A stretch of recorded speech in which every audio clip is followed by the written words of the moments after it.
So a while back, Peter had asked about the PTO on this tractor. And I thought about going in and trying to explain all the different PTO options you had. And I decided that we'll just talk about this one. So this does not have live PTO. And for some people that may be a concern. I don't think it is a concern for me.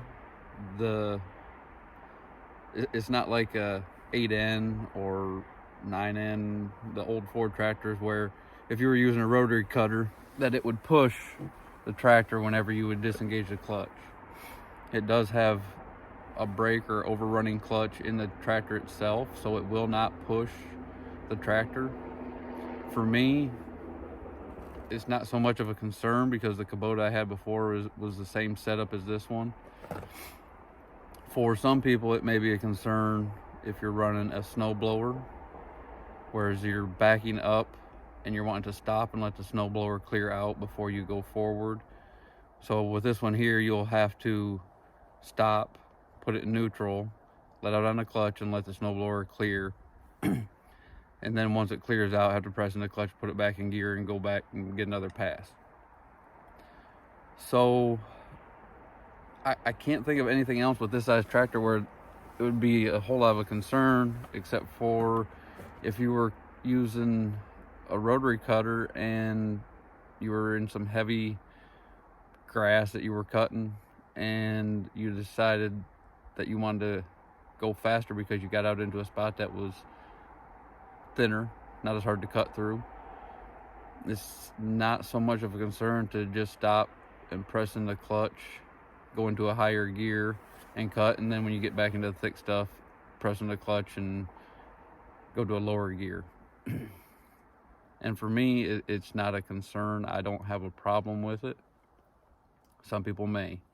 And the only other thing I could think of where I would need a live PTO would be something like a baler. I don't plan on running a baler behind this thing, just a little small.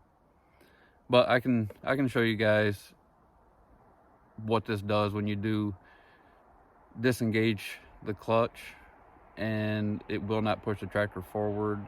So I do have a little bit of a rotary cutter behind us. It's a little big, possibly. It's a 6-footer. It's an old one.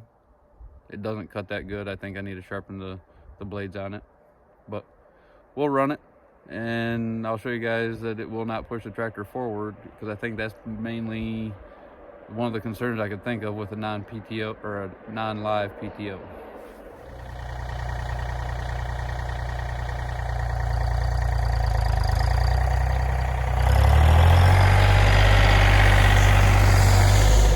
So I've got the PTO engaged, and I'll do the same thing here as far as going forward, backwards, and I will just pressing the clutch and not pressing the brake.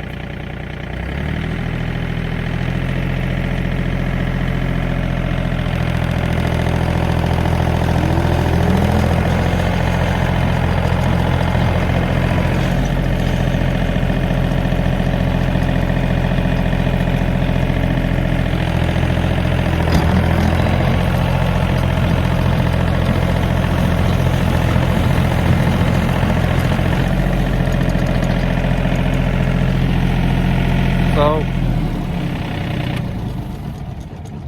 how much of a concern is the non-live PTO on this tractor? Not so much. You can hear that overrunning clutch clicking a little bit. I don't see it to be a real big issue. Like I say, besides the snow blower, or if you're running into some tall grass and get off into some thinner stuff and you want to go a little faster. As far as a brush hog or a rotary cutter, we'll try that thing out in the spring on some grass and see how it does.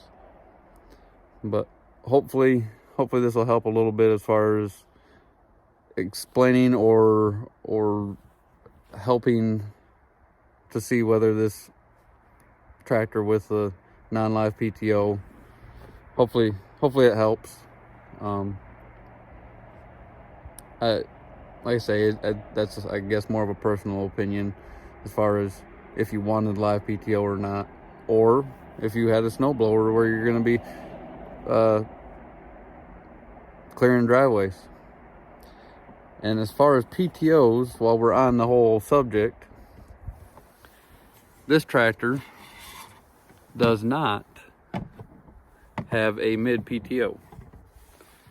And that there may be more of a concern than having the live PTO, because you can't put a mower deck under this one, and you can't run a front mounted snowblower that's made to run off of a mid PTO. So that there may be more of a concern, I would think, than the live versus non-live.